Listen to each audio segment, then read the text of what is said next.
Morning. Uh, this is the first time I think since that we've been doing these morning devotions that I come to them not knowing what to say. It's been a challenging 24 hours, I think, for all of us. It's been um, one filled with lots of emotions, chief among them, um, I think, fear and grief and uncertainty.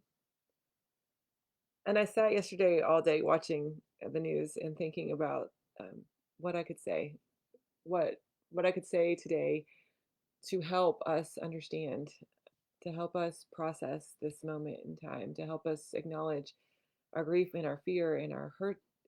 And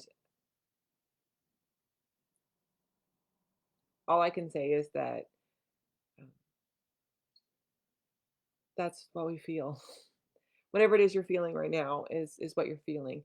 And I kept thinking about stories like what stories from the Bible could I bring to this? What stories from the Bible could I remember that might come up with this? And the first one I thought of was when Jesus sat on the hills of Jerusalem, weeping for his city, and I pictured in my head that that must be what Jesus is experiencing right now.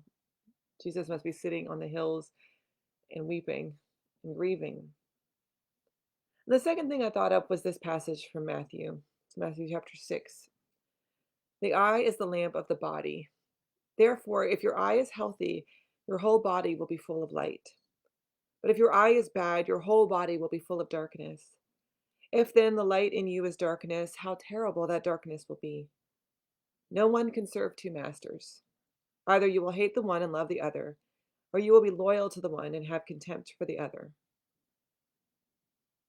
And it made me think as I flipped through Facebook this morning and I flipped through Twitter and I looked at Instagram, which is usually politics free, but wasn't this morning.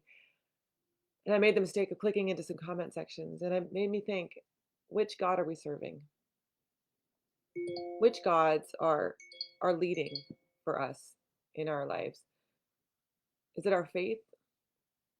Is it our trust in the God who extends grace to one another, to us when we need it? Or is it another God of our politics? Is it the God of our emotions? Is it the God of our community group?